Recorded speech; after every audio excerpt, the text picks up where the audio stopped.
For the first time in my life, I had this chill go down my spine, and I wanted to fucking put one on this bloke's chin. I wanted to break his jaw because he got my name wrong. I heard this voice calling me every name under the sun. And when I looked to the right of me, I saw Wally Lewis. And my first thought, I thought, how does he fucking know my name? This is the best player in the game. But then it got a little bit, he's coming towards me. And I thought, okay, the hero worship's gone. Now I want to punch this fucker in the face as well. Is this what you got sin bin for? Like I was into him. I said, you don't want us to win, you fucking cheat. I thought, you know what? Get to this ball and dive on it because it's coming your way. Don't fuck it up, man. You've come in like a freaking express train. Short drop out for Canberra and an Everton. I've got goosebumps now thinking about it. It's 32 years ago, but it's still so vivid. I screamed so loud with euphoria that I fractured my larynx. I read a lot about Ben Alexander. It was the saddest part of my life. The fact that he was such a beautiful, beautiful kid. The fact that he would have been one of the best rugby league players we would have seen. That was it. Ripped my contract up at Penrith, and that was it. Went from winning a comp, playing for Australia, playing for New South Wales, to be basically an outcast, and I didn't care. The grief was so strong that rugby league was the last thing on my mind. What I want to know is what pulled you out of a really difficult time. Well, Howie Games Artist Series, I'm about to introduce you to a man that's done a lot. He's a premiership player in rugby league. He's now a radio star. And just to give people a bit of an idea, you know how big a star you are when you've got a studio in your own home. So occasionally you just roll out of bed in the pyjamas and then dominate the breakfast radio. His name is Mark Geyer. MG, pumped to have you on, mate. How are you? Howie, I'm pumped to be on, brother, and it sounds good, but it's not good sometimes when you just roll out of bed, because usually my roll out of bed is, I've got two daughters upstairs here in the studio, and basically sometimes I could be on air with the Brekkie show and they're waking up, going to their showers, and the dogs are barking, and so there's outside influences that sometimes affect me, brother. How does it? What time does the alarm? This is the obvious question to everyone that does breakfast radio. What time does the alarm go off? 3:39. That's Ian Thorpe numbers. Like 3:39 is as late as you can leave it, is it? Yeah, I try to. Then I think that if I sleep till 3:40 is kind of a sleep in. You know, I still live in Penrith, so the travel into Sydney is about 50 minutes. Some days, you know, a couple of days a week, if I am lucky enough to do the show from home. I still go at the same time because I go to the gym. I've got a gym in Penrith that I go and do the 4:45 class with that, and you know I'm in a routine. You know, I like the early starts. The only thing I don't like, Howie, is when it's middle of summer in Penrith and it's 45 degrees, and you're trying to get to bed at 8 o'clock when it's just impossible. With the pool, the kids are in the pool, and you can hear the dogs bark, and you want to be out with them, but you're trying to get some shut eye. So that's the worst part about getting up early. But in a whole, you know, I'm 55 now, and I've been doing Brekkie radio off and on for nearly 15 years. So I've started to get a bit of a routine going on. Health and fitness obviously important to you because you work in that space. One, what's it like working and owning a gym when, this fascinates me, when someone comes in and they've got certain goals and through your setup, your trainers, your motivation, you're able to provide something to someone where they go from this is how I was feeling to this is how I'm looking, and they feel bloody great about themselves. That must be cool. It's the best. That's the reason I did it. I found that in retirement, I was really lacking something. I was lacking something, and I worked out it was the comradeship of, if that's a word, of my teammates, and that dressing room environment, which a lot of ex-players in sport talk about. It's real. For me, it was real. You know, I used to love going to training. I'd get there early so I could have a chinwag with the players, and then, you know, go home. On the way home, you'd stop and have maybe one beer or two beers back when I played, and so it was a kind of a routine. When that went, it was kind of, I had 3 young kids at the time, and didn't have many other prospects going for me. So I started a little gym up my house, one room. I put a couple of a bench press and a treadmill in, and all of a sudden, 5 years after that, I had a garage out the back, which I converted into a gymnasium, which all of a sudden had 30 blokes coming on a daily basis. And I could see the results straight away. One bloke who was a close mate, he ballooned out of sight in weight, went to about 150 when he was usually about 105, 110, and he was getting depressed because of it. And I said, mate, just come and do one session with me. Just see how you go. He goes, I can't do what you're doing. I said, well, you don't have to do what we're doing. Just come and try and see how you go. And And 4 years later, he's back down to 95 kilos. He's in a good headspace. And I'm a firm believer that if you seize the morning, you seize the day. And that's why I like to get training out of the way first thing in the morning if I can. When I'm on Brekkie Radio, I've got to wait till I get home and train at about 11:30. But that's me. A lot of people like doing it in the afternoon. But my two kids, my oldest boy, I've got 5 kids. My oldest boy, Logan, and my oldest daughter, Montana, they run the gym basically. We've got like 7 classes a day. So people walk in the gym, Howie, and there's no free weights, there's no mirrors. There's a big whiteboard that says what the program is you'll be doing today. And people just come in sometimes that time of morning, with their eyes half open, and they don't have to think. And I said, give me 40 minutes and let me know how you feel after it. And 99% of people who come to our gym and have a training session walk out going, the endorphin release. That's what they're talking about. Yeah. Now I know what they're talking about. So no, I'm a big advocate of it. I think that the more endorphins you release through physical activity, the better you feel. No doubt about it. I love that whole description. The one thing that concerns me, no mirrors in the gym, that concerns me a little bit. You'd love that. You'd love to share that. I don't mind the odd. Now, you said you're 55. How, looking at you for the last 2 days, watching you as a player and you're still a physical presence now, but you were an enormous physical presence. How are you dealing with aging and not being able to do physically what you used to be able to do? Has it been a mental shift? Are you comfortable with it, or do you rail against it, mate? I think you've got to know. I think you've got to stay in your lane. I got to a stage when I retired at 32, 33, or maybe 31. I forget, but and I was never a really good trainer in rugby league, and it's one of my biggest regrets. I had the physical, as you mentioned, I was 6'5", usually 110 kilos I played at. So I always had that physical presence that got me by on a rugby league field, because back when I played, I was maybe one of the top 5 biggest players in the game. Now I'd be an average player.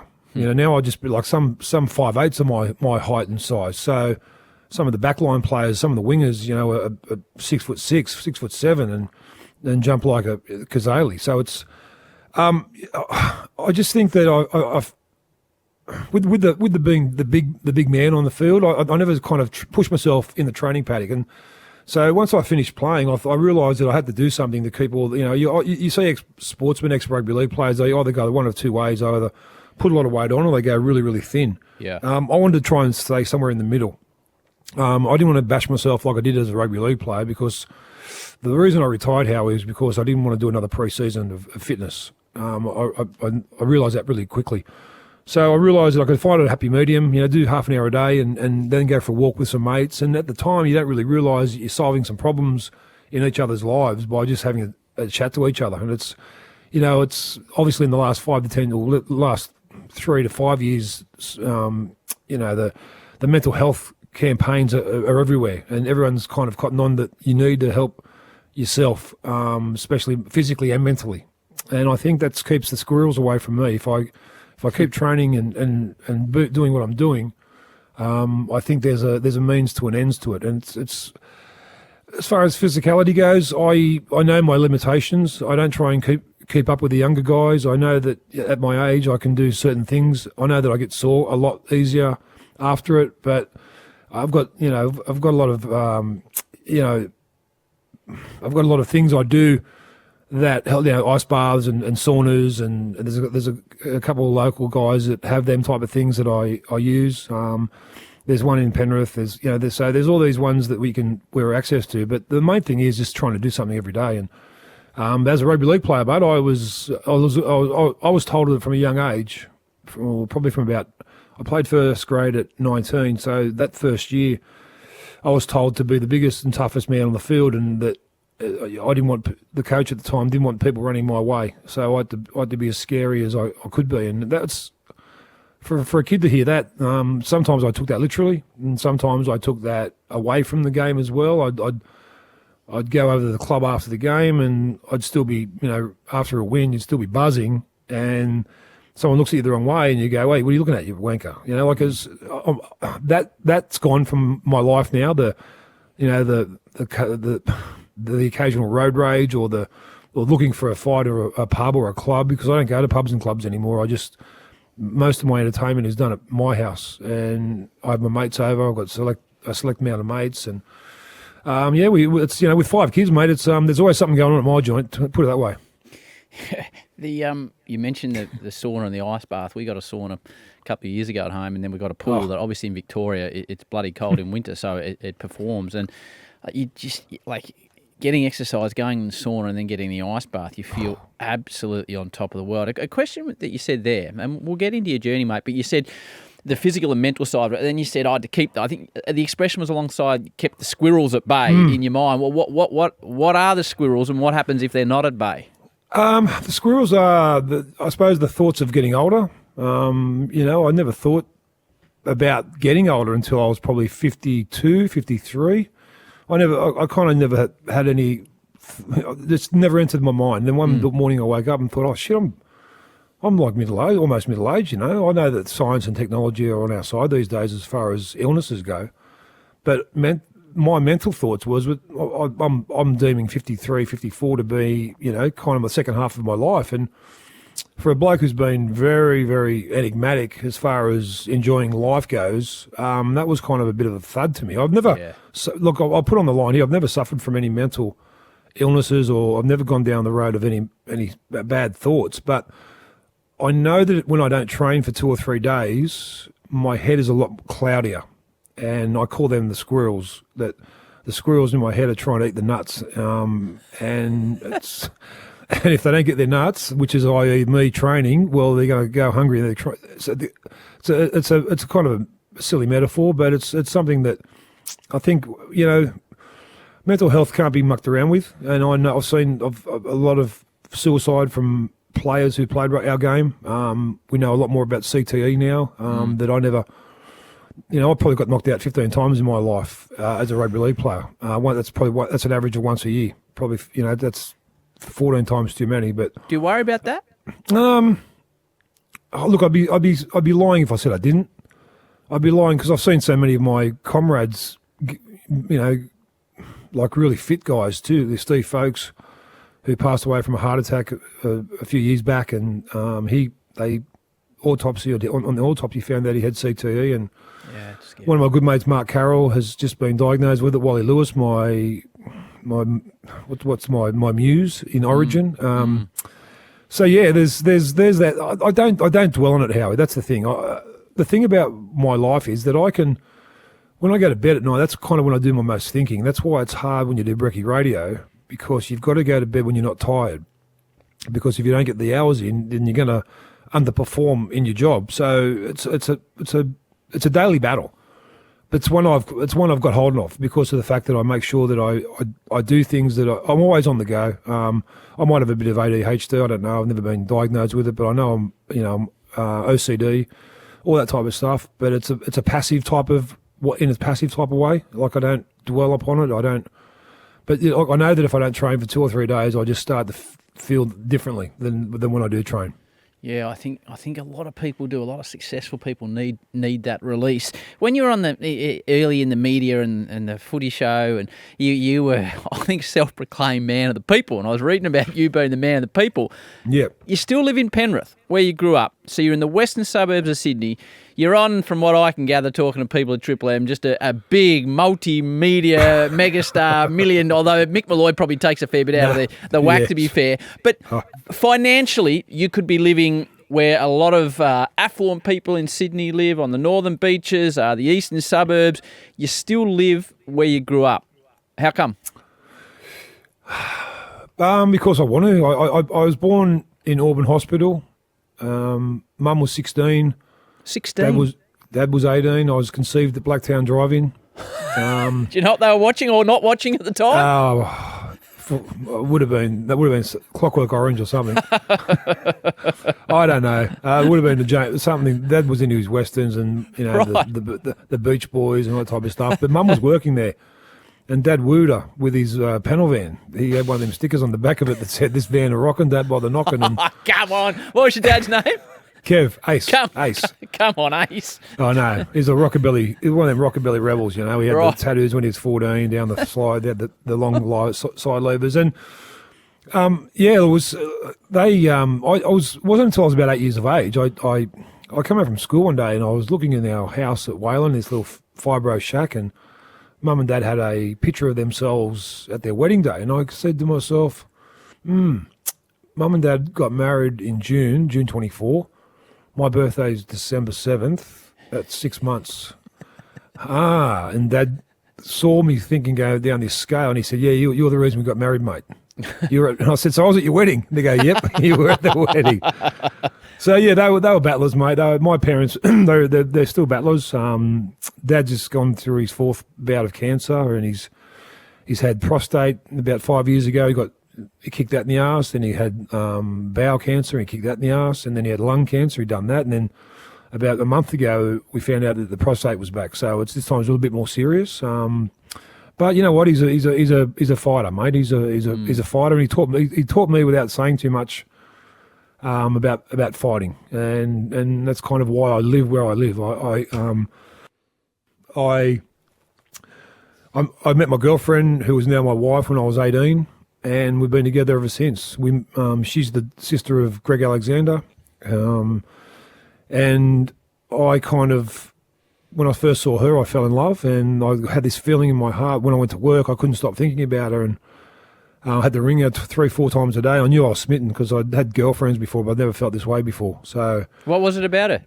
I don't know. I think it was the whole package. They were very similar, the Alexanders to the Geyers. They lived in a housing commission house at Cranebrook, and the first night we got together was a presentation night, and I got the under-23s Player of the Year back in 1986. And we met then that night, we were dancing and stuff, and I went back to their house, got dropped off there with my mate. I slept on the lounge, and when I woke up, her younger brothers were both there staring at me going, oh, we've got a Panther in the house. I can't believe there's a footy player in our house. I said, well, your brother's Brandy, man, come on. And that same year, Brandy went away, and my reputation preceded me. I was a bit of even back in under 23s, I was that kind of hitman. Even at 18 years of age, I was starting to be that bloke who was the aggressor, the enforcer.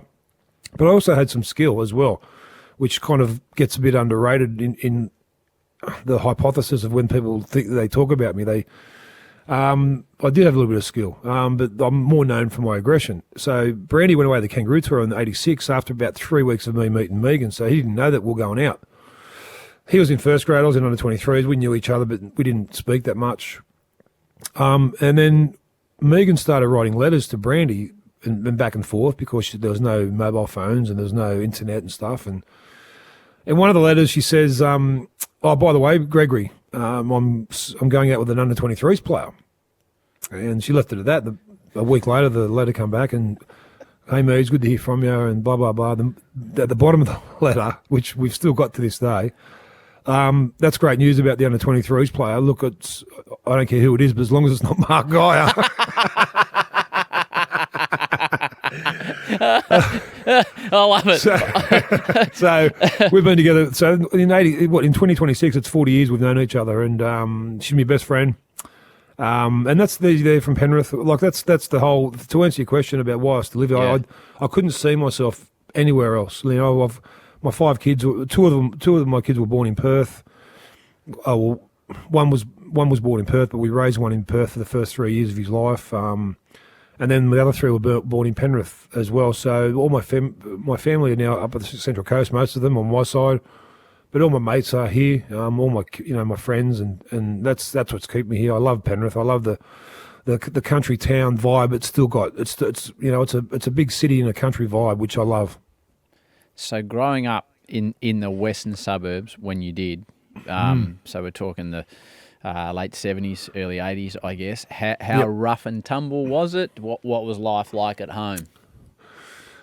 Okay, so I never knew that we were poor as Mum and Dad had nothing to their name. Like, I think when we first moved to Wayland, which is a suburb of Mount Druitt, in 1969, I was only a baby. I think because Dad's the youngest of 10 kids. Wow. And my mum's got 3 older brothers. She's the youngest of 4. And they both asked their families for a $5,000 loan, which would have bought this house, this housing commission house. And no one trusted them, and no one believed that they would they would still be going. Like they said, come on, man, you're 16. What do you want to be, buying a house at, blah, blah, blah. So no one gave them the money. And I think that for about 10 years, that really hurt Dad because I didn't know many of my relatives until I got older, into my teens, because Dad had nothing to do with them because they refused to give him the money. So again, without knowing these things, I kind of drew upon that inner strength that he had, the stubbornness that kind of created me into a rugby league player that I was. And Mum's the softest soul you'll ever meet. It was,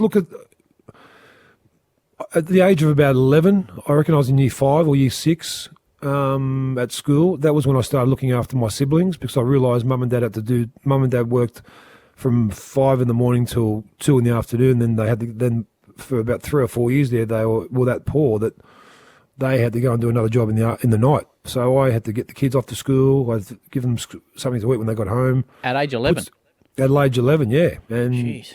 It was hard, but I didn't care. It was part of what I wanted to do. It's probably why I'm such why I love being a dad now. It's kind of that I'm a nurturing type of person. So I never really encountered that. The reputation preceded it. I know this for a fact. When I left school, I tried to get an apprenticeship. Back then it was the DMR. There was the big companies, electrical companies, plumbing companies. And for the first 4 interviews, at the end of my resume, I wrote my address, 2770, my postcode. And then I was down at my nan's house, who lived at Auburn or Granville, telling her about my plight and saying, Nan, I can't get a job. Like, it's hard. And she goes, why don't you try changing your postcode to ours at Granville here? And I said, oh, why would that worry? She goes, I don't know, just why won't hurt, will it? I said, no, I'll try it. So I put whatever theirs was at Granville, so it's 2164 or something. I got 3 invites for job interviews straight away. So where I came from, the postcode racism was there from an early age. I didn't know it. I didn't know that Mount Druitt was considered this place that no one wants to go and live, and then Mum and Dad had picked that to where we were going to be, because we loved it. We grew up in a really good neighbourhood. Our house was fibro. Sometimes if we had no chalk for the handballs courts, we'd break the house and with the fibro and write the lines. It was just, and then we'd have to ring I think there was a council back then or whoever had to come and fix it. But yeah, it was great growing up. I was one of them times. Summer was always hot. We never had a pool. We cooled down by a sprinkler, but there was never anything but love in my house and music. I can remember from a really early age that Mum and Dad always had music playing in the house, and that's something I do, Howie.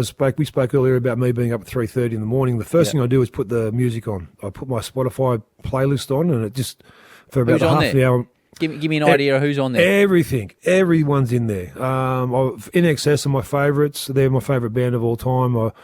I love Fleetwood Mac. I love Metallica. I love AC/DC. I love Jimmy Barnes. And what were Mum and Dad listening to? Beach Boys, Jan and Dean, Beatles. Elvis Presley had a big presence in my house. He's one bloke that I fell in love with pretty quickly. And yeah, so I my kids do the same. I think music is the soul of life. I love music. Even when we're sitting at the kitchen table, my kids, they said, Dad, come on, music off. I said, no, just turn it down a bit. Like, I've got to have something happening with music in the background all the time. I don't know why, but I just love it. If I was stranded on a desert island and they could give you one thing, I'd have a boombox and the playlist. That's all I'd want. There's a great show that they've done forever on the BBC, which is an interview situation. It's like they've got David Beckham on, and it's called Desert Island Discs. I don't know if you've ever heard it, and they talk to him about what music he'd play on the desert island. It's one of the great shows. If you haven't checked it out, have a listen to it. Rugby league, when does it come into your life? Okay, so when I was about 5, yeah, there was a kid across the road called Mark Cremona, and we used to call him Crazy Cremona. I remember the first guy who I was scared of because he used to, bash me, and as kids do, kids fight. And one day I ran into the house and Mum said, don't you come inside without going back and fighting. And I said, oh, Jesus Christ, Mum. He's going to hit me again. I said, well, hit him back. And that's how you grow up. And then I started hitting him back, and guess what? We become best mates. Yeah. And he was playing football for a team called Wayland Warriors, and he was a year older than me. But he said, "Come down, we need some players." And that back then, Howie, there's no mini or mod. We played on the full field. So my first year was, I think, 1974, 73. Played for the Wayland Warriors, and then look, up until I was a really good junior player. Like I was really good at footy without being egotistical at all. I just got it. I clicked because whenever Dad would come home busted from work, and all he wanted was a beer and a smoke. He'd just say, and he'd go out for his downtime would be to go out with his music and hose the grass. And he'd say to me, "Marky, go and get Mum to give me a smoke and a beer." So I'd go into Mum. Dad wants a smoke and a beer, Mum. So I'd take the beer out, have a little sip sometimes, and carry the smoke in the other hand and say, "Here you go, Dad." And that was these are memories that I've got, like vivid memories of. But then I'd say, "Dad, can we play footy?" He goes, "Marky, I'm buggered, mate." And then I'd go, "Oh." You go, "Okay, 10 minutes." And that 10 minutes would turn into an hour. And that's kind of how I learned to play rugby league, through Dad in the front and backyard. And cricket. Cricket was my summer sport. I was a pretty good cricketer as well. I took 8 for 4 once and 7 for 6. What were you sending down? Were you sharp? Left arm over, big left arm over. Yeah. Was it sort of big Mitchell Stark style arrangement? Bit of Bruce Reid, I reckon. Snapped in half, take him up again. But I play Green Shield for Petersham at 16 because I didn't make the Penrith team, and yeah, that's going off the look back to rugby league. Yeah, I played for a few junior clubs in Mount Druitt. Played for Wayland for 5 years. We won the comp. In under 6s and under 11s. And then I went to a club called North Mount Druitt, who had the Cronulla Sharks jerseys. I played for them until I played 1 year at Rudy Hill as well, Rudy Hill RSL, under 13s. And then I went to a team called St Mary's, who are the biggest club in the western suburbs of Sydney as we speak. But when I went to them in 1983, they were kind of just starting off. They had a little canteen, they had a little shed out the back where they did everything, and they were just building a leagues club at the time. So I'd fallen out of the in 1979. However, I played for the PWSA New South Wales team at the SCG as a curtain raiser to a test match, and that was a spin out because I scored the first try of the match on the wing. And then I kind of fell out of love of the game because between 12 and 14, I had a really big growth spurt. Like I went from 5'9" to 6'5". And I didn't put any weight on. I was just I looked like a microphone stand, I was skinny and I really fell out of love of the game. I just didn't want to play anymore because the other guys, they were bigger and they were hurting me. And a lot of these guys reached maturity and puberty long before me. I didn't reach puberty, like full scale puberty, until I was probably 17, 18. So I went to a club who was this new club, St Mary's, because my mate was playing there, and I thought they were going to play third division. That was going to be me. I was going to have some fun. But all of a sudden, I went there, and the coach, I was usually a number 6, a 5'8", because I loved to throw the ball around, and I was a very tall 5'8", but this guy said, "Mate, you're not a 5'8". Jamie Jones was his name, and he's still got a lot to do with Penrith as we speak as a recruitment officer. He said, you're going to play in the second row." I said, "Oh, man." He said, "Get some shoulder pads." So I got some shoulder pads off one of my cousins. And as soon as I put the shoulder pads on, it was like putting a suit on. I just started hitting blokes. I went, "Fuck, what's that? What the hell? How can I do that with these skinny shoulders?" But these pads were making me feel invincible. So I had a good year under 16s, and then my coach said to me, "You should go and trial for Jersey Flag, which is under 19 rep side." So I said, "Mate, I'm 16. I'm no chance of making that. Come on." He said, "You know what? A really good experience for you." So I went down to these trials, and these guys, I was probably one of the tallest, but not one of the biggest. I was with this tape around my head and shoulder pads, and I was skinny, and I just didn't feel. But I went down and tried out, and at the end of the 2 or 3 hours of trialling, the coach called us all in and said, "Okay, guys, we're going to play a possibles and probables." And if everyone who's done that before will know that the probables are probably going to be the team that the incumbents. Possibles are probably the team that won't play. So they're reading the team out of the possibles. They read the probables first, which was all the blokes who played in it last year, and all these guys who played good in the trial. Then they called out the possibles, and they got down to number 13. My name hadn't been called. Then they said, okay, the 4 reserves for the possibles.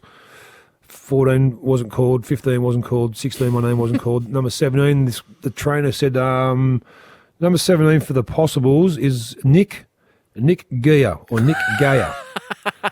I went, oh shit. There's another guy here. That's really, I've never heard it before. And it's just as I'm looking around at Mum to say, is there another guy here? What the hell, Mum? This trainer said, mate, are you Nick? I said, no, my name's Mark, mate. And he said, whatever, and threw a jersey at me.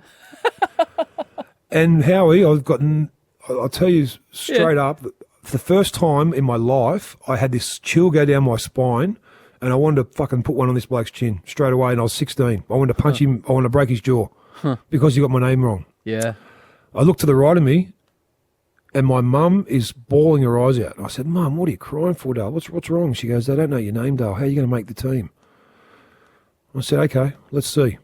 I'm sitting on the sideline just like a pit bull, look, a pit bull who looked like a Great Dane because I was this long thing. Finally, the probables are winning 64-6 or something, and about 5 minutes to go, this same trainer goes, Nick, you're on. I said, mate, it's Mark. He's still dropping nicks on you. He said, mate, whatever, just get on there. I said, fuck you prick. So I've gone on there, and there's 3 minutes to go, and I've gone to marker. But on the way on there, I've said to our coach, who's Johnny Cartwright's brother, Cliff. Right. I said, mate, who have I got to beat to make this team? And he kind of thought, come on, mate. He didn't crush my spirit right there and then, but he kind of said as if to say, mate, are you for real? Like, he said, okay, them 2 guys there. And he pointed at this one guy who was 5'6", built like a brick shit house. It would have a little Greek lad who would have been shaving when he was 7, then blokes were fully matured. Yes. He said, he's one of the second rowers, and that one over there, the other one was a red-headed bloke and blokes who play rugby league know that red-headed fellas you can't hurt. They just like cyborgs. So these are the 2 guys I had to try and take out. So I've gone on, went to marker. This was a turning point. Before I knew what a sliding door moment was, I didn't know what a sliding door actually was until that Gwyneth Paltrow movie. So, but I was going through one at this stage, Howie. I was going through one this day because I was at marker. I saw that this guy who was the incumbent was about to get the ball, and I said to myself then, I had this anger from the bloke calling me Nick Geyer. I had Mum crying, and I said, I'm here because I look like an embarrassment, really, compared to these blokes, but let's see what you can do. This is your last chance. This is an opportunity of a lifetime to do something and change the not narrative back then, but change the whole course of what you want to do. Yes. Because I wanted to be a footy player. So anyway, this bloke's got the ball, the little Greek lad, ran the ball. I've met him on the advantage line. I've crocked my shoulder. I shoulder charged him with all my might. I closed my eyes as I did it, and as I woke up, he's flat on the ground snoring. I knocked him out with a shoulder charge. Everyone's patting me on the back going, oh, great hit, Nick. I said, fuck, it's not Mick. I said, mate, it's Mark. They go, anyway. They go, mate, they carried him off, and his mate said, hey, and I remember this so vividly because it was so like yesterday. And as I'm stay at marker, I hear this guy say, hey, stick man. I look the other way because he goes, yeah, I'm talking to you. I knew he was talking to me, but I didn't want to. He said, hey, stick man, I bet you can't do that again. I went, I guarantee I can't do that again.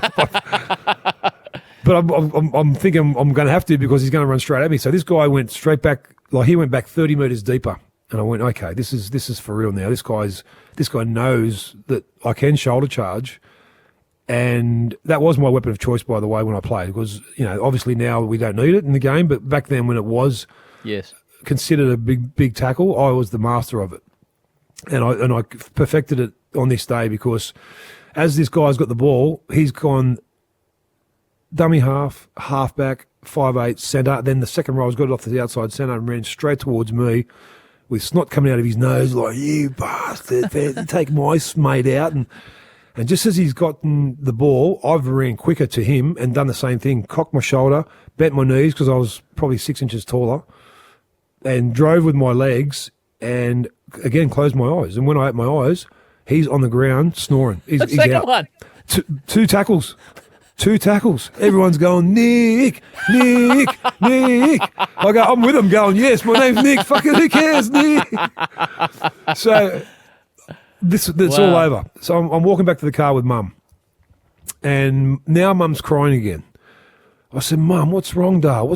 She goes, oh, I'm so proud of you. I said, I just knocked 2 kids out. What are you proud of me for? She goes, yeah, but they, babe. I said, anyway, let's go to the car. So as we're walking to the car, I said, Mum, look who's walking our way. She goes, who? I said, and I noticed it was the first grade coach of Penrith, Tim Sheens, was at the trial. He was at the trial. So as he's walking towards us, I said, he's coming my way, Mum. What the hell? What? He goes, she goes, I don't know. So I put my bag in the back seat of the car, and I said, I heard Tim say, hello, Mrs. Geyer, is it? He said, what's your name? I said, no, I said, here we go again. He doesn't know my name. I said, Mark Geyer, I'm from Wayland. I play for St Mary's. I'm here for a trial. I'd come to see how I'd go. And he goes, mate, you know who I am. I'm Tim Sheens, first grade coach of Penrith. He said, how would you like to play under 23s next year? Wow. I went, wow. So 2 tackles, Howie. Jeez. I made 2 tackles, mate. And I talk to a lot of kids about opportunities when they're there. And I say to pull upon any emotion you can when you try and really aspire to be something or do something, because emotion gets you so far. And that's like in rugby league games now. If you watch Origin games now, the first 10, 20 minutes will get you by an emotion, but then the skill levels kick in. If it's like the last Origin we watched, no, it won't, because it'll go for 80 minutes. That was an unheard of game. I've never seen a game like it in my life. But usually emotion gets you so far. And I used to thrive upon emotion, and that was when I'd usually win my battles in the first 10 minutes of an exchange with a bloke. But so there I played under 23s at 17-year-old. And that was I played most of that season off the bench, which was a really good learning curve. The following year, under 23s as an 18-year-old, I was sometimes captain of that team, and then the year later I made my debut in 1987 as 19-year-old in first grade. So when you make your debut, what year was it? 91, did you say? 87. 87. So you make your debut in 87. Tell me about, as a young kid, playing in the late 80s in rugby league. What's the contract situation? Is there something you signed? What are you getting paid? My first contract when I signed as the under 23s player was $2,500 for the season. For the whole season. Yep. With match payments, or that's it? Yeah, you had match payments as well. You'd have like maybe $250 for a win and $100 for a loss or something like that. And was that big money there? Oh, you got paid depending how much you won or if you lost. Yes, so that's why I think a lot of the talk of has been of late. Give a player a set fee and then maybe bring that back in today's game. You'd see a lot less tanking and a lot less. Yeah, incentivizing. Because a lot of guys in the NRL, you don't see much of them until they're up for contract. Yeah. And then all of a sudden they'll put in this fantastic year, then you won't see them for another 3 years. Yeah. And I think that's the same in AFL, and that's the same in most codes. But yeah, my first contract was that. I think when I played first grade, I think I was on $40,000 for the season. I signed for 3 years, and that was big money back then. Like to me, that was like winning the lotto. So I put a deposit on a house straight away, and Mum and Dad moved into that in '91. Then stayed there for 4 or 5 years at Cambridge Park. What was that like, putting a house for your mum and dad? That's as a kid, everything. That's pretty significant, I would have thought. That was it. Well, otherwise, they'd still be at Wayland because they had no money to get themselves out of it. Do you remember what your dad said? Like, because obviously, there's a male pride, provide for your family. I'd be fascinated to know what your dad thought about his son buying him a house. He was proud. Good on he him. was just proud. As soon as I got my first contract, we didn't, as I said earlier, we didn't have much. So I bought this updated stereo system as soon as I got my first payment. That was the first thing I bought. And headphones. And headphones so I could plug them into the stereo and just play music all night and no one could hear me. And I think my first album I bought was The Swing from In Excess. Okay. So in 1983.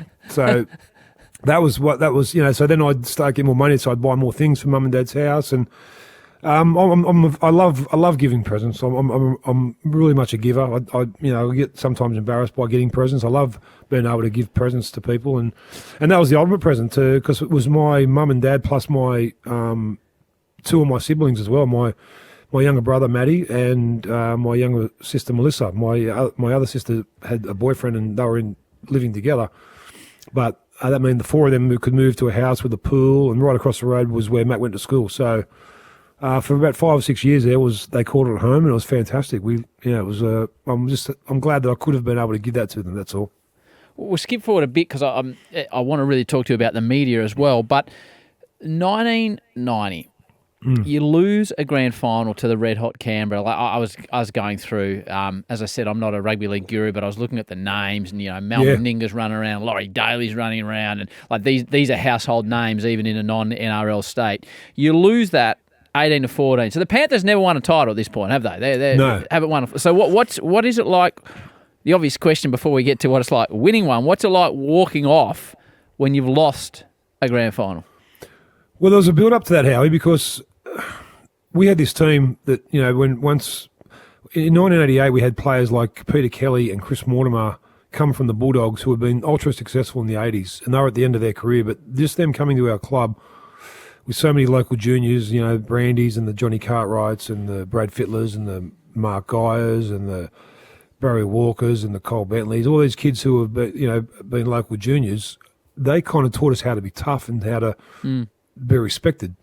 So in 1990, when we made the grand final, we had ticker tape parades, we had civic receptions. Because you made the grand final. Because we made the grand final. Right, so it was party time just making it.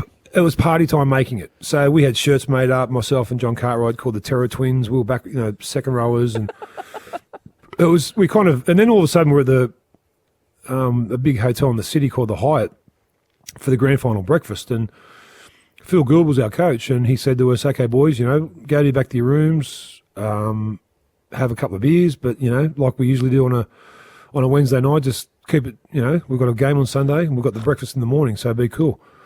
Well, about 10 of us said, "Whose room are we going to?" Like, come on, we're in the city.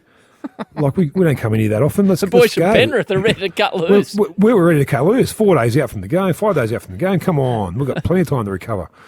So in the end, there was about 12 of us in this one room, and we were ordering seafood buffets and Dom Perignon. I couldn't even say it back then. I just said, "What's this Dom stuff?" They said, "It's $1,000 a bottle. Let's get 3." So we had music on, and it was just a party atmosphere. Then about 2 in the morning it was, and there was a knock on the door, and we got one of our players, Paul Smith. We said, "Smitty, see who that is? This one must be like, has anyone order something? Is there more, room service?"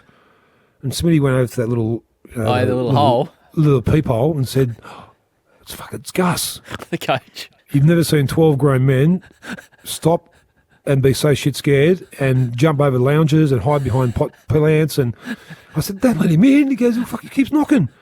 So all of a sudden he's come in, he's walked in, he's seen all this food, all this drink, seen blokes hiding behind curtains. I was hiding behind a lamp like side-on thinking that he can't see me. He goes, "Really? Come on." Really? He goes, "I'll leave you with this, boys.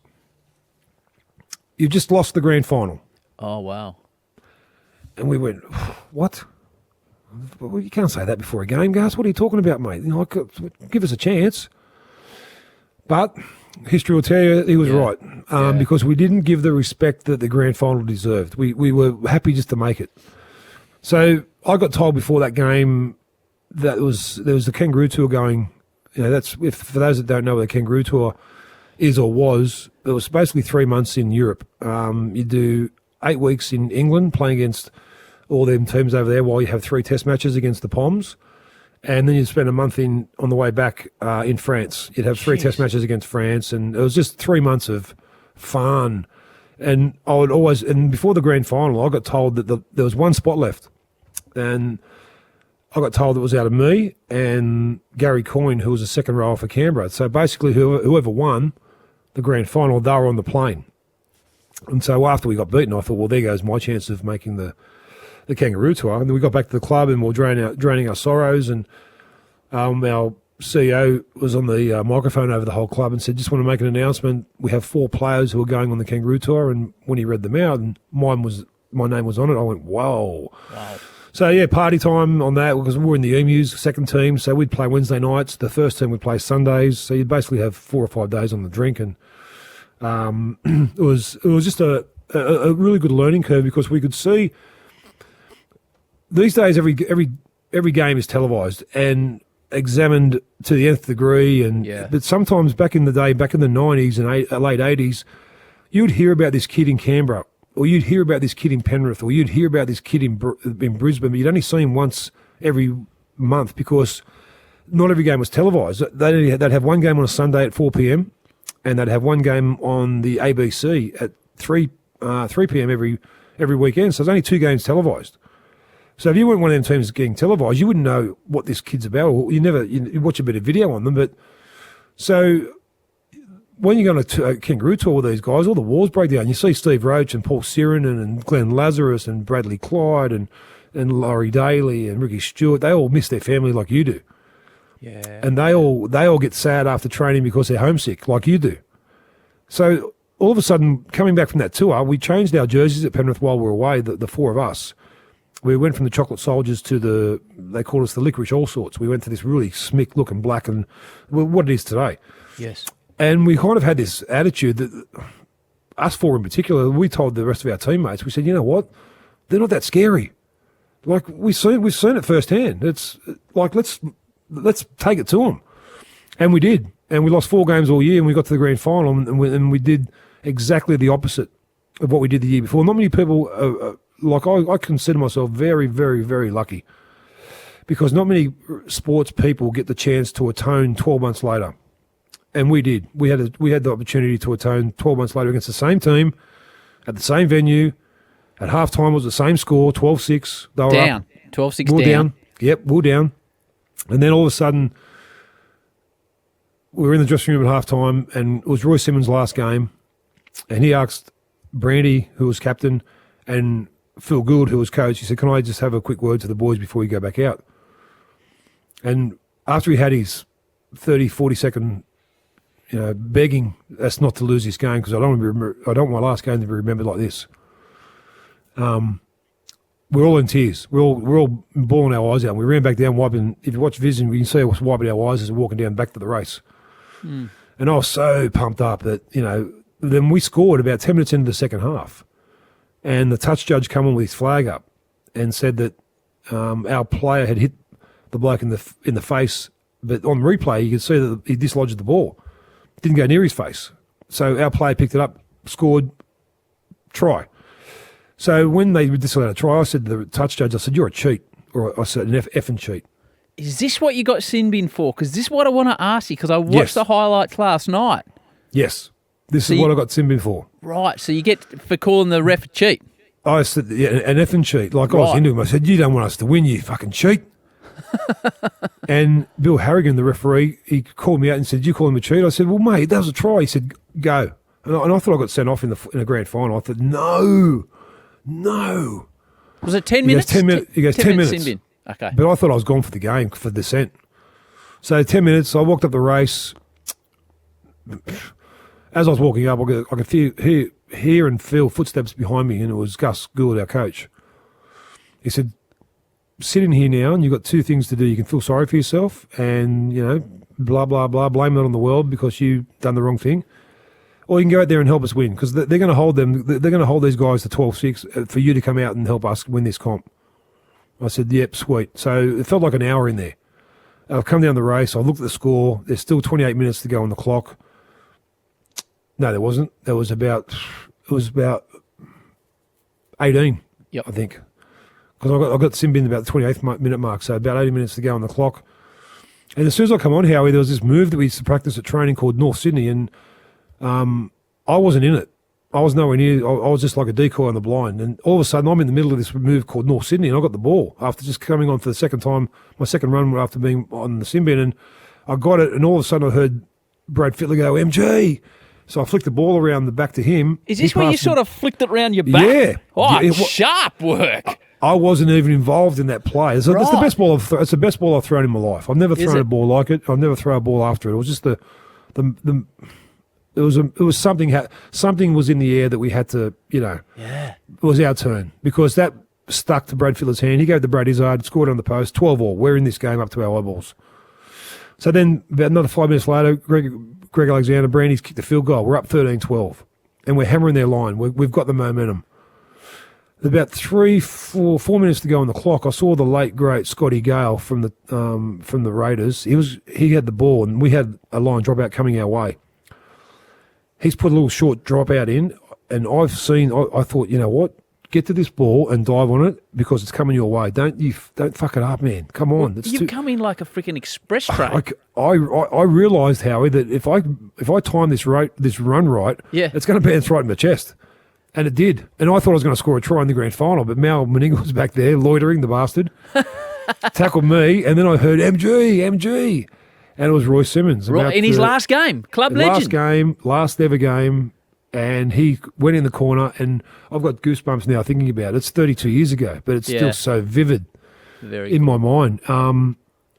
When he's put that ball down the corner, I screamed so loud, like with euphoria, that I fractured my larynx in my, like it just exploded. Then for the next 2 weeks, I couldn't talk. But it was that euphoria that I've never felt. I felt once in my life, and that was it. That was like when you're 5. I've got 5 kids, as I said. Yeah. Every one of their birth is euphoric in a different way. Yes. But on a sporting field, when you do that after being beaten the year before in the same circumstances, but this time you turn the tables, it's so rewarding. It was such a relief. And even people today, who talk about that first grand final, they said, you know what, it was just, it put Penrith on the map finally. And we partied like it was New Year's Eve every day for about 3 weeks. Well, I looking back at it, I don't, as I said, I'm not an aficionado, but I think maybe the sin bin cost you the Clive Churchill because you were involved in all the tries. Before we get to what happened after the grand final, mate, where the story, unfortunately, is not so positive. That year, so the other thing that you are, and it's, I loved what you said, that you were seen as this bash and crash merchant, but you were a really skillful player. And that's what I got from watching various highlights, like that flick pass around the back in the grand final. But tell me, the state of origin in the pouring rain, like people have come on this show and talked about state of origin, but to me it was those old school jumpers, and you're up in Queens, it was pouring down, and then you and Wally Lewis with little Benny Elias and the ref trying to pull you apart. Just tell me, MG, what were you and Wally saying to each other? It's captivating vision, and all I was thinking, I can't wait to see him tomorrow and ask him what he was actually saying to the King. Well, it's the same thing. It's 33 years ago, and how often do people bring it up? Oh, at least once a week. But around Origin, it's you see it everywhere. It's that 4 or 5 iconic clip moments from Origin because it's raining and your hair's plastered down. There's Wally and you're towering over him like Benny Elias is about 2 foot tall. And he's like, it's almost like go to your neutral corners, boys. Well, I'd made my debut in '89 as a smacking her. As a 20-year-old, and we got 36-6. There was a dead rubber. This thing about Origin was true. It's so fast and so scary that you've got to be in the game. You've got to get yourself in the game early to appreciate. No, I didn't do that in my first ever game. So in '91, I got suspended at Penrith for 4 weeks, and I was coming back from a suspension, and I had 3 really good games on the rebound of suspension, and I made the first Origin team, and we played up in Queensland at Lang Park, and we got beat 6-4.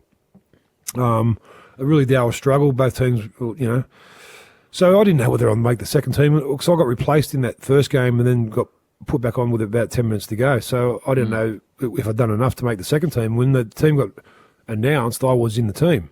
So we went into camp down at Coogee, and as we were going back to our rooms, I heard a couple of selectors who were hanging around.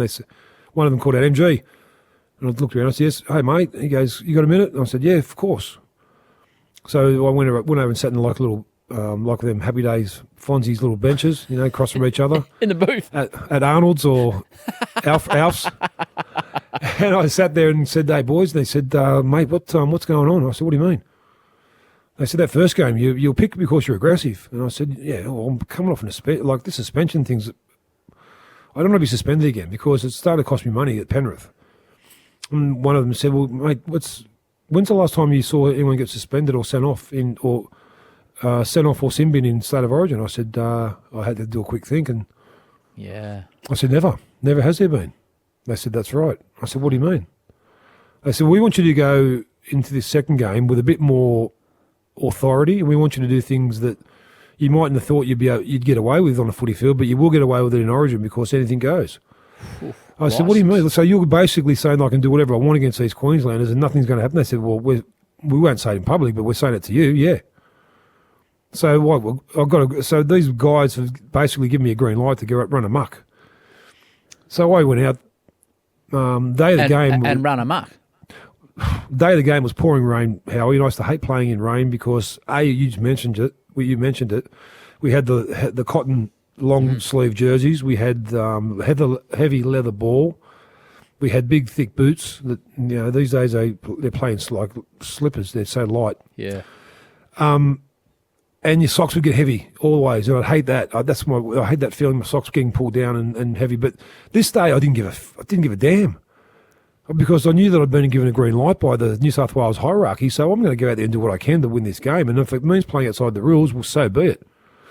So, first half, I'm doing that. I'm hitting blokes late with the shoulder charge and just letting them know that I'm around, and then coming in late a little bit and doing this and doing that. And right on half time, the siren in the background went, and their hooker, Stevie Walter's got the ball. And instead of like running the ball up to us or kicking the ball out, he just ran up to me and done a voluntary tackle just to kill time right in front of my legs. I said, fuck that.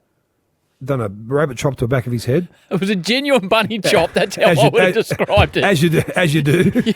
Yes. When you've been given a green light, and then it was on. Then it was on for young and old. Then for about 5 minutes there was a fracas and there was punches thrown and punches getting thrown back. But a lot of people don't realise that in a fight on a rugby league field, there's not much damage gets done because by the time you've thrown something, there's another bloke grabbing your jersey. There's another bloke grabbing his jersey. It's more about the wrestle on the ground. That was happening a lot. And then when it all dissipated and everyone was getting back to their feet and just clearing the cobwebs out of saying that was a pretty intense type of half time break. It wasn't even a half time break yet, but I heard this voice calling me every name under the sun, like Guy, you effing dog, and Guy, you effing this and effing that. And when I looked to the right of me, I saw Wally Lewis. And my first thought, and this is on my grave, I thought, how does he fucking know my name? He knows who I am. Wally Lewis knows my name. At least he wasn't calling you Nick. Exactly. This is the best player in the game. He's saying Geyer. It was surreal. But then it got a little bit, he's coming towards me, and I thought, okay, well now the hero worship's gone. Now I want to punch this fucker in the face as well. Because he's getting in my grill. And he was right under me. He's looking up at me going, you point me in the chest, and I looked down at him and said, you should get back to your nursing home, which was a shit thing to say. And then the referee, David Manson, says to Benny Elias, who was our captain, he said, you settle him down because all half he's been close. He's been so close to the win. He goes, yes, Dave, no worries. And Benny turns to me and says, MG, hit the fucker. Hit him. Punch shit out of him right now. I'm going, what? I didn't know whether I was Arthur or Martha, honestly. So that all dissipated. And we won the game, 14-12. Yeah. This is where I get disappointed about this game because a lot of people talk about what me and Wally did, but a lot of people don't talk about the greatest grand final, greatest state of origin goal kick of all time. Ah, incredible. From Michael O'Connor. It was on his bad side with a heavy leather ball, and the rain was torrential, and he went straight between the posts. We won 14-12. So I'm sitting with my dad in the dressing room after the game, and having a beer, and all of a sudden between these two double doors, I reckon there's been up to 40 members of the media with cameras all come towards me. And I said to Dad, I think I got me out of the match. He looked at me and goes, I don't think so, and walked off. Good advice, Dad. Dad's read the room a bit better than you. Dad watched the game. He knew that, no. So all this, the reporters come straight to me and said, Mark, how does it feel to be cited on 6 different occasions from that game? I said, what? Wow. So anyway, there was they said that the coach next door, Graham Lowe, wants you in jail. He said that what you've done out there tonight was inhuman. I went, oh my goodness. So this was on the Wednesday. On the Thursday, they did a hurriedly convened judiciary hearing. Yeah. And I went there and they said, mate, what the hell? what was, I said, well, I was told, told to do it. They said, who told you? I said, well, fuck, come on, man, I can't, like, really? I'm from Mount Druitt, like, I'm not going to dob. It's not in my nature to say that it was, such and such. And one of them was a really famous rugby league player. Like, I don't want to say his name, like here in this forum, but this guy was an immortal. There we go. There's an immortal who told me to run amok. And when someone that good in the status of our game tells you to do it, you do it. Yes. So I did it. And I got 6 weeks suspension. 6 weeks? And I never played Origin again. Wow. That was it. That was my last. That's my last foray into Origin. So yeah, and Queenslanders were sympathetic to it. They said, like, because I went up there a couple of weeks after I was suspended to the third game as a guest of the Queensland Rugby League because I was suspended out. So I went up to there and watched it and went to a function that day. And they said, honestly, if we told one of our players to do it, we'd back him up. Yeah. And I said, well, I'm disappointed because I wanted to play this third game. It's Wally Lewis's farewell. They ended up winning the series, and I had no say in it. So, yeah, it was disappointing. But that's what do they say? Que sera, sera. Yeah. It's I watched it. I thought I watched that field goal about 6 times myself. But a lot of people, how we think I've played like 30 Origin games because of that one moment. I played 3. I played 3 State of Origin games. That's all right. Just live on the reputation. Hey, mate, no, I said that's about quality, not quantity. Yeah, correct. Hard to talk about. I read a lot about Ben Alexander. Yep. And what had happened, and it popped up a news clip from his funeral, and it was just so sad to see. Any funeral's sad, MG, but when it's a young person, I think it's even sadder the younger the person is. Yep. I don't want to badger you with questions about this, but just from your perspective, obviously it had a massive impact in your life for a period of time, so I'd rather just ask you an open question about the situation and let you talk about what you do or don't want to talk about. Mm-hmm. Well, let me first say I don't want that to be the headline of this whole chat. I don't want this to be the grab that people go, oh, fuck, he's talking about Ben again, because it's real. It's his birthday next week, and he would have been 52. He was 20 when he passed away, and it was the saddest part of my life. The fact that he was such a beautiful, beautiful kid. The fact that he would have been one of the best rugby league players that we would have seen. The fact that he was my brother-in-law or potential brother-in-law. He was one of my best mates, and he was gone because of a mistake. He went through a red light, and he'd been drinking, and but the pain never goes. Howie, every morning I've got a picture in my kitchen that I kiss it and say good morning, Buds, and it's there because you see in all your nephews and nieces and your own kids, you see some of Ben in them, and so the memory has been there. 32 years ago. It's still as strong as ever. It's still, every time I think about that night, I think about how scary it was, and think about how my wife's name, Megan, her 2 brothers, Greg and Peter, and sister Linda, and her mother, and how they felt, and their father. So yeah, it's just one of them things that you kind of read about sometimes. It happens to people, but it happened to us, and it was shattering. It shattered everything. I went on to play for Balmain the year later because they wanted me to play 2 weeks after the accident, and I said I'm in no shape to do it. I don't want to do it, and so the CEO Don Feuds wanted me to meet him at the Penrith Park on this morning, and he wanted me to do all these tests, drug tests, and play reserve grade the following day, and I said no, I'm not going to do it, mate. And he had my contract with him, and I had Brandy in the back seat, and that was it. I ripped my contract up at Penrith, and that was it. Went from winning a comp, playing for Australia, playing for New South Wales, to be basically an outcast, and I didn't care because the grief was so strong that rugby league was the last thing on my mind, to be honest. And even now I'm thinking about it, it's still that way. It's still he's much loved. It was so much loved, and at 20 years of age to be taken from us in the way it was, it's very cruel. But yeah, that's about it. I don't think I want to talk any more about that. Otherwise I'll get it's sad. It's too sad to talk about. But we do remember him every year. We his birthday, as I said, is next week, and his accident. We mourn that, and we're a very close family.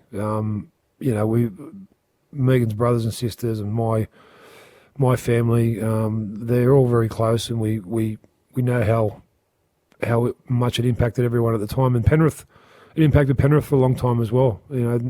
From 92 to, I don't know, till me and Brandy come back. I come back at 98. Brandy come back in 97. And then that was the healing process. Once we came back, I went to the Western Reds and Balmain, and Brandy went to Auckland. And once we come back to finish our careers at Penrith, I think that was when the healing process started to begin. So, and I'm glad we did. I'm glad we both come back to play at Penrith, because we didn't want to leave on them. We never wanted to leave on them circumstances. It was out of our. We had no say in it, out of our hands. So, the fact we were allowed the opportunity to come back and finish our careers here, I think we both relished that fact that we did that. I'm sorry for your loss, MG. Obviously, it sounds hollow, but you can see what. No, of course, it mate. means Thank to you. I appreciate that. So many people come on this podcast that have done elite things, and they've had enormous periods where they haven't been elite. And to get where they've got to, they've had enormous lows along the way. You obviously went through a period where you ended up playing country footy. It's up to you whether you want to talk about some of the issues you had off the field in this answer. But what I want to know is what pulled you out of a really difficult time. Like, how difficult was it? But what pulled you out so you were able to move on? There's no secret. There's no secret that I turned to drugs and alcohol to combat the pain. I was playing up there at the Central Coast, and So you're playing country footy now at this point, really, aren't you? Yeah, for the Year Minor Bunnies. Yeah, so that was in 1994. So in the space of 3 years, I'd gone from a 23-year-old grand final winner, State of Origin player, Australian representative, to a 26-year-old New South Wales country rugby league player. So we were seeing my wife and I, she was still in Penrith, and I'd go up to the Central Coast for 2 or 3 nights, train on Thursday, play Sunday, then come back on Monday or Tuesday, then do that for the whole year. And she basically come to me one day and said that we're pregnant, and you've got to snap out of what you're snapping out of. If you don't snap out of it, well, you're going to make no father to us. You're going to be no help to us. So, and I said, she kind of said to me, we've got this ultrasound. You got to come and see this ultrasound. Otherwise, fuck, get out of our lives. Like, do it now. Like, cut the cord now if you're going to be a prick. And I said, yeah, well, I don't know if I'm going to be there or not. She said, well, it's up to you. So I made my way down from the Central Coast to the ultrasound, and when I walked in, and I walked in late to see the doctor with the ultrasound device on my wife's stomach. And my first thought was a bit of anger, because what's this doctor got my wife's dress up for? Like, and I said, mate, what is this? He goes, hey, almost called security on me, He said, look at that. And he pointed to the monitor, and that heartbeat, he said, that's your bub. That's your baby in there. And I kind of, that 3 years of pain was all kind of released in that one moment. Everything just went boom. I remember sitting there and just sobbing. Like, how do I get that? How did that happen to me when it's the last thing in my life that I thought would happen to me at that time in my life. Like, it's, to feel so bad for so long, to finally have some joy in your life was kind of, I didn't know how to react, and I just cried for about an hour. And that was the moment I turned everything around. That one moment that I thought, okay, now I've got something else to worry about besides myself, and someone else to, and me and my wife went to Perth and had 3 great years at the Western Reds. I captured some of that footy that I played with Penrith in the 80s and 90s, and Western Reds was so good to play at. My son was born here in 95 in February, then come over. My first year was in Perth in 95, so we had him, my wife's mother came with us, and we had 3 unbelievable years. And then they folded. Melbourne Storm were coming into the comp. They didn't want me as a player. Obviously, again, my reputation preceded me, and my brother went there, and that's kind of where we parted ways because he came over to Perth and played with me for 3 years. And then I bring Royce Simmons, if you can believe this. The irony of it all. Yeah. That my grand final teammate who I'd given the last pass to for him to score his second try was now the coach of the team that disowned me, and I disowned them. So I said to him, Simo, what's any chance of coming back? I ring him. He said, you got to leave it with me for a couple of days. And when he didn't, he rang back in about 6 hours, and he said, I've spoken to everyone. They will want you back, but you've got to undergo some testing and do all that type of stuff. And I said, mate, test me whatever you want. I'm clean. I haven't touched anything for 2 years. So I'm sweet as a nut. So they tested me for about the first 3 months that I was back here, drug test and physical tests and stuff like that, and I passed all that, and then I had 3 fantastic years. As I come back as a 30-year-old, and all of a sudden I was a mentor, Howie, to a new group of rugby league players who were coming through, and I never had that. I never dreamed in a million years I'd be a mentor to younger players, and yeah, I'm glad I retired when I did, and I'm glad that I come back, and that whole circle of pain. It never leaves you, but it just it's not as rampant. It's every day you think about it, but not every day that you want to curl up in a ball and not leave the house. So that was one, and then 5 kids have made my life the beast it is today, the hecticness that it is today. And I wouldn't have it any other way.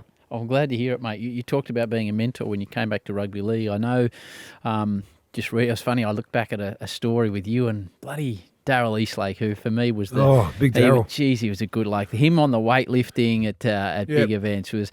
State of Origin too. Yeah, State of Origin. It was, and he used to host the Grand Prix and with Alan Jones, and he was bigger than life. But you were going back to, I think it was a correctional facility, but I know you've continued to have that connection to kids that might be having issues along the way. And I'm sure you use part of your story as you're talking with them for those that are struggling with any form of addiction or issues. Like what's the crux of what you say to these people? I think transparency is the thing that has gotten me through what I am today. I think that when I retired in footy, we had 3 kids, and they're all young. 95. 96, 99, my first 3 kids were born, and then 2001, 2007. So I had 3 kids when I retired, and we had no plan B. I'd never had any kind of aspirations to do anything with footy. I kind of was when I retired, Royce, I'll tell you a quick story on why I retired. I was about to go back to pre-season. So 2000 to finish, we made the semis, got bundled out in straight sets. But we had a good year. I played every year. Most of them off the bench as an impact player, but played every game. First time I played every game in the season for I don't know how long when. And Royce rings me one day and says, "Big fella, can you come in and meet me with me?" And I said, "Yeah, sure." So this was about a month before about to go back to pre-season training. Yeah, so I've just been going over some stuff over the season, and you were fantastic. What you did for the Tony Poole tours and the Ned Kadichs and the Frankie Poole tours, and he said, you were awesome. He said, but I've got some concerns about you playing this year. I said, what do you mean? It's pre-season's a month away. He said, well, just sit down for a sec. And behind him, he had 2 screens, big TV screens set up, and I could see that he had both of them paused. And one was me on the left, me in my prime, 91, just barging onto the ball, breaking tackles, and and the other one was me in my final season. And I said to him, well, make sure you put that one, why do you got that one on pause for? You push, that's got to be the same speed as that. He goes, they are. I said, fuck, wow. Right. Is that how slow I've become? You don't see it. You don't feel it, you don't see it, because you don't want to believe it, Howie. Yeah. You don't want to believe that you can't play this sport any longer, because that's all I've done since I was 5. Now I'm 32, so 27 years of doing the one thing. And now I've been told that I can't do it anymore because I'm too slow. But it was true. He saved me from myself, and I'm so grateful for it, because when I was watching this, I couldn't believe how slow I'd become. It was almost painful to compare it to that. And so he said, you know what? I said, he goes, look, we go back, mate. He said, we go way back, and I got you here. Well, I wanted you to come back, and you've done the job, the perfect job for us. So a lot of the kids I come back to mentor went on to play in the 2003 grand final that they won. So it was really heartfelt to see them go to the next level, and I had something to do with it. But I was also really happy with Royce for not making me be embarrassed of myself. And that was what mates do. So I had no plan B. So there was an ex-player called Lou Zavanovic, who is a property developer, and he's still a big supporter of the Panthers. He's one of the world's best blokes. He had a clothing shop in Penrith called Scats. His best mate was called Scats, so he named the clothing company after Scats. He said, "Do you want to come work with me?" I said, "Of course." He said, "I'll give you $750 a week. I'll give you a company car. You've got to put our product in the back of this car, and you've got to drive around to sporting organisations and schools and try and sell our product to them schools and them sporting organisations." I said, "Okay." It wasn't really successful at the start. And then I got a call from a producer, what's it called, on Channel 7 in the morning. Sunrise. Sunrise. Yeah, Sunrise. It was Georgie Gardner and, I'm bad with names, mate, as I'm getting older. That's right. Georgie Gardner was one of the hosts, and Chris Reeson, I think, was the... and so they said, would you be interested in doing a preview on a Friday and a review on a Monday with us?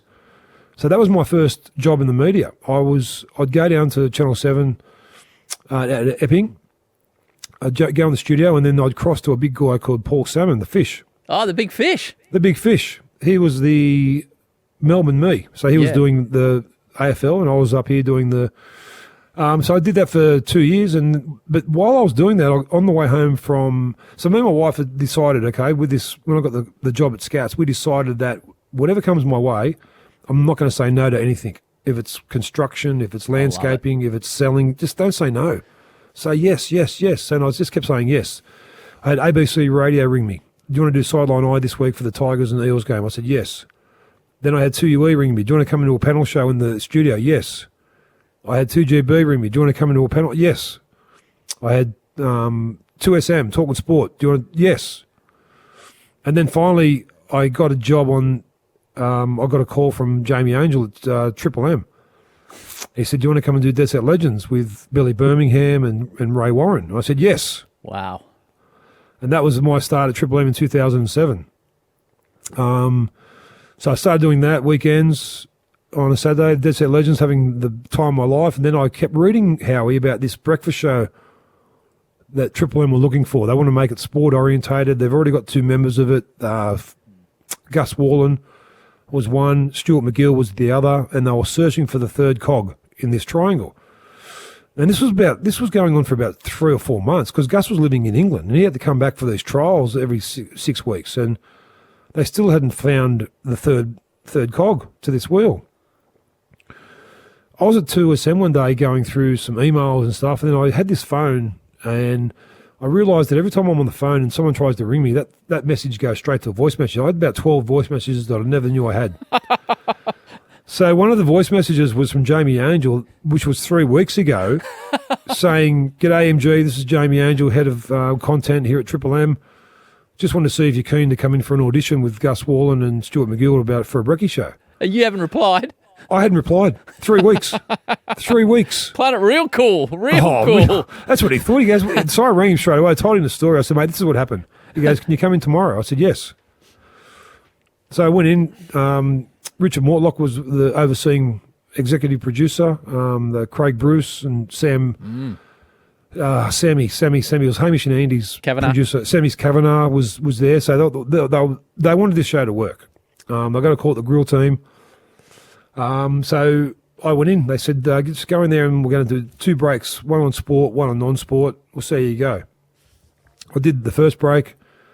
They went out of the room and had a chat. And they said, can you just talk about something like this? And they said something, it was non-sport.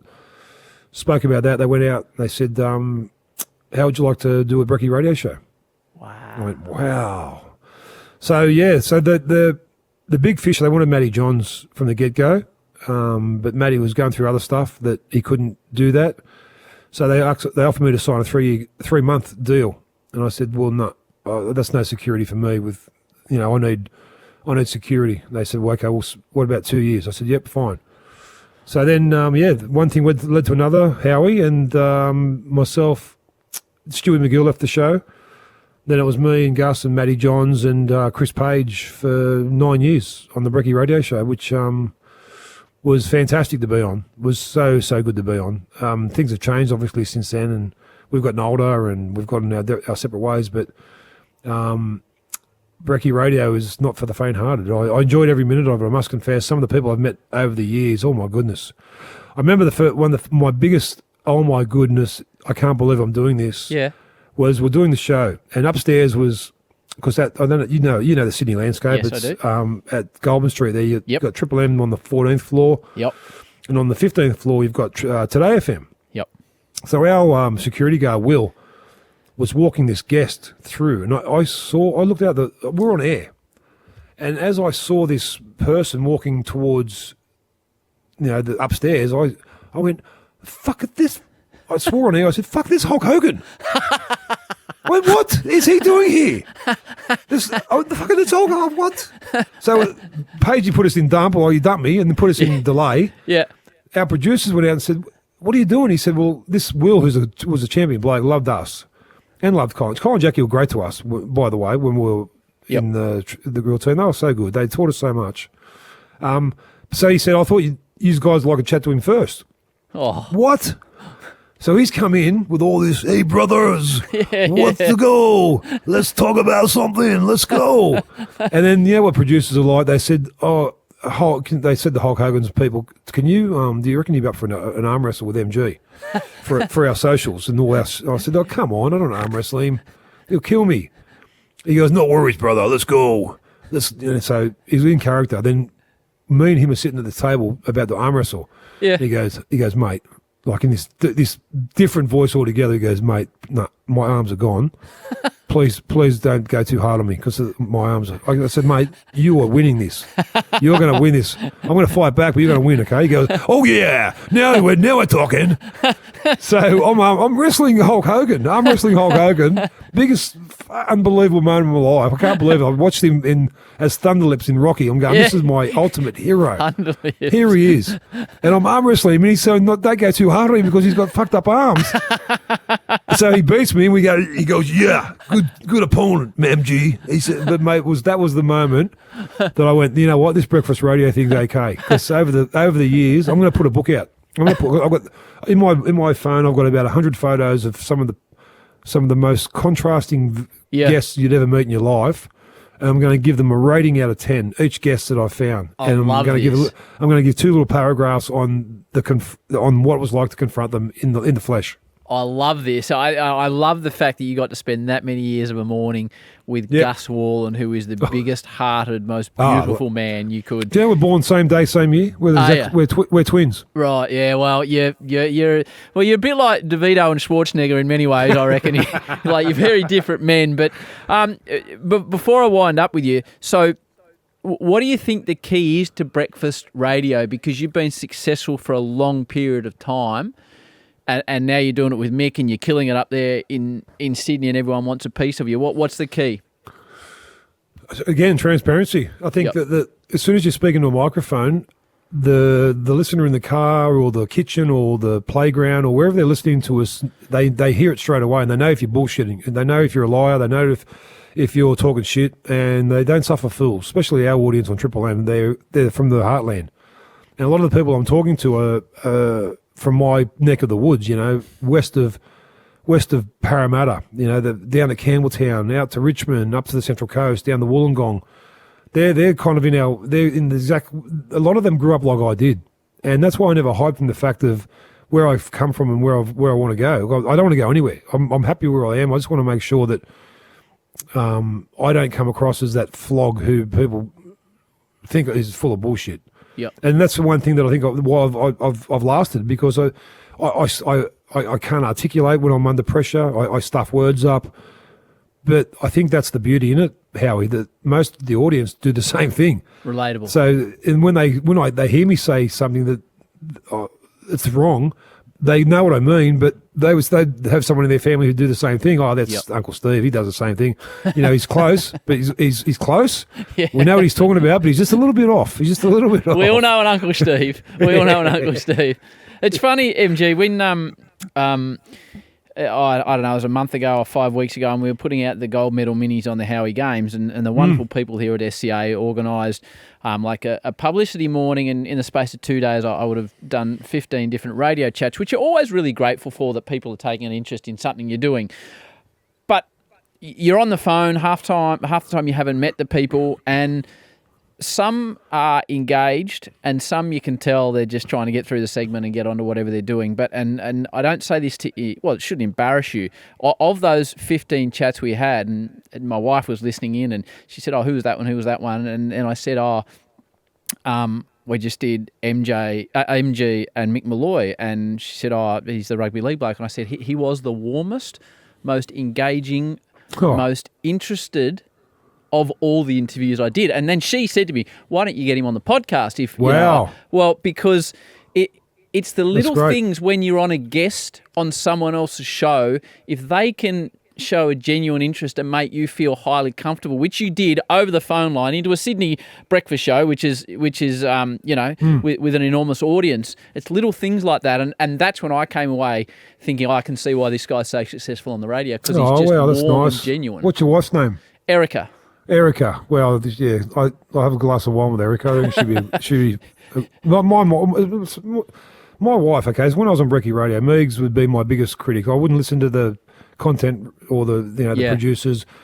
I'd get in the car after the show and we'd have a little debrief, and she'd go, "Babe, come on, really? Do you have to say that? Like, come on." I say, "Babe, it's like you've got to be open book. But some things you can keep to yourselves, like." Yeah. You don't have to tell him about him wiping his ass that way, or come on, just be you. And I took it on board, because when you get in that vortex of Brekkie Radio, you've got to be up when people are at their worst. That's when they first wake up in the morning. You've got to make them feel good, and the way to make them feel good is to be up yourself and to be engaging. So when someone rings up, you go, "Hey, Stevie, how are you, brother? What's going on, mate?" Yes. That's little things. And like, I'm working with Mick Malloy, my goodness. He is a big teddy bear. He's the biggest teddy bear I've met. He's a doting dad. I know he often jokes about his twins, and he does.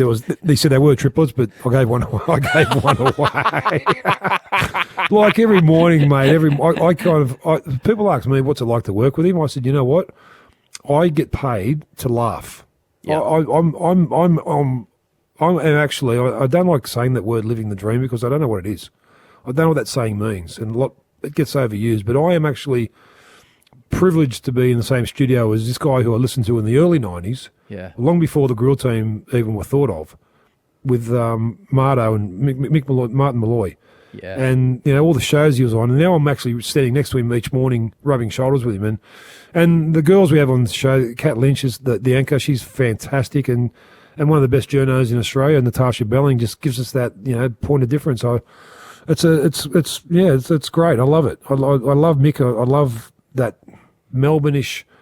He's trying hard to know about Sydney, which I think's the best thing he could do, because he's genuinely interested in the NRL, and and he's a superstar, and I'm working with him every day. So I'm blessed, Howie. I love it. I love that you see life through that lens. We always finish this show the same way, MG, and you said you'd listen to a couple of episodes, so you know the question's coming. And I've listened to probably 20 of your episodes. I loved Kathy Freeman. I think that was one of your best. Just recently, Jess Fox was. Eddie McGuire was a good one. I thought Eddie McGuire was good too. I was shattered when that went off. Hot Seat. We'd play it every day. My wife and I would play it every day. That would be her prepping.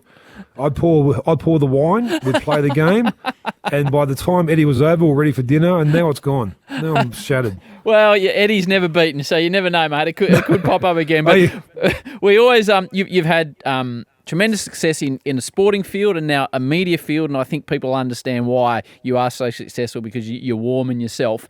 But what advice would you give to those that are coming up in their field? Doesn't have to be sport or the media, but anything that they're passionate about. What advice would you give them if they're looking to achieve a similar level of success that you have? I think you've got to love what you're doing. I think you've really got to love it. You've got to be passionate about everything you're doing. If you don't, there's so many options in life that if you don't know what you want to do early on in your career or your sporting life, don't do it. Find something that's going to make you happy. Find something that's going to make you jump out of bed and go, I can't wait to get my hands on this today. Because if you're not doing it, you're doing it for the money, which, look, I get it. We are living in some hard times, but I remember my dad saying that to me when I was 10 as well, the same thing. We're living in hard times, mate. I think we're always living in hard times. It's just it's what you make of them. And as long as you've got a lot of luck, I think it's about family. I think it's embracing what they have to say and then I'm really transparent, sometimes to a fault, but I also listen to what people have to say. If it's constructive criticism, like my kids give me constructive criticism every time I get dressed to go out somewhere. Dad, you're not wearing that, are you? Dad, I'm starting to get that. I'm starting to get that from a 14-year-old daughter. I'm like, give me a spell. Well, my 17-year-old, who's my youngest, she got 2 days ago got a license. So now I've got 5 kids on the road. Jeez. Fuck me. Jesus Christ. It must be just a frightening situation. Well, I was about to go to bed the other night. It was about 9 o'clock. I'm going, okay, I'm settling down. I'm just, I had a drink of water just before I go to bed, just to, hydrate while I'm asleep, and just about to jump into bed. I hear the keys rattling in the kitchen. I went, who's that? And my youngest, her name is Raffy. She goes, Dad, it's Raff. I said, what are you doing, babe? She goes, I'm just going for a drive. I said, it's 9 o'clock. She goes, yeah, so? I've got my license. I went, oh, here we go. She goes, I'm just going to get some ice cream. I said, okay. So I didn't sleep until she got back home. No, this is ahead of me. But that's part of being a dad. That's part of it. You just got to trust the process. Mate, I've loved this episode. I love that people can see you. You are a hard man in sport, but you're a gentle giant, and you're doing so well, mate. So thanks for being honest. Thanks for being open, and thank you, Howie. Thanks for having me, mate. I've a big fan, brother, and it's good to. And congratulations on the IPL last year as well. When you got to call the games over there, I know that must have been a buzz for you. Bloody oath. Thanks, mate. Take it easy. Righto, brother.